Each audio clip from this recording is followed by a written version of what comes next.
भाग्यांक 7 असा आहे, की ज्याचा कोणाचा भाग्यांक 7 असेल, तो आपल्या मुलांकचा जो नंबर असतो, त्याची पॉवर डबल करतो.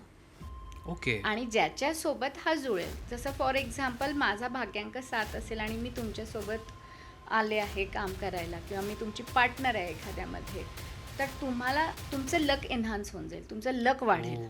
तर ज्यांचं भाग्यांक 7 असतं आणि जे कोणी यांच्यासोबत जोडतात त्यांचं लक एन्हान्स होतं. म्हणजे तुमचा लाईफ पार्टनर 7 नंबरचा असेल तर त्याला सोबत घेऊन काहीतरी काम स्टार्ट करू शकता.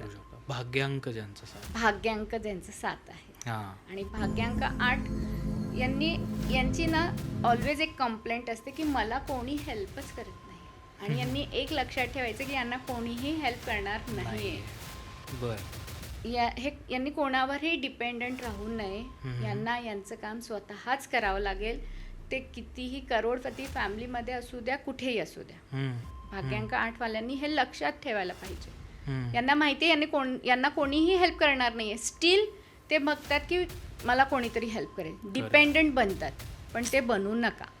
म्हणजे तुमची कामं पण होतील, तुम्ही हॅपी पण राहाल. आणि भाग्यांक 9 ऑलवेज ॲग्रेशन, ॲक्शन, एका जागेवर बसणं नाही, हे भाग्यांक 9 आहे. आणि आता 9चाच वर्ष आपलं संपत आलेला आहे. आपल्याला सगळ्यांना माहिती आहे की तो कसा गेलेला आहे. ज्यांनी ॲक्शन घेतलं ते सक्सेस झाले.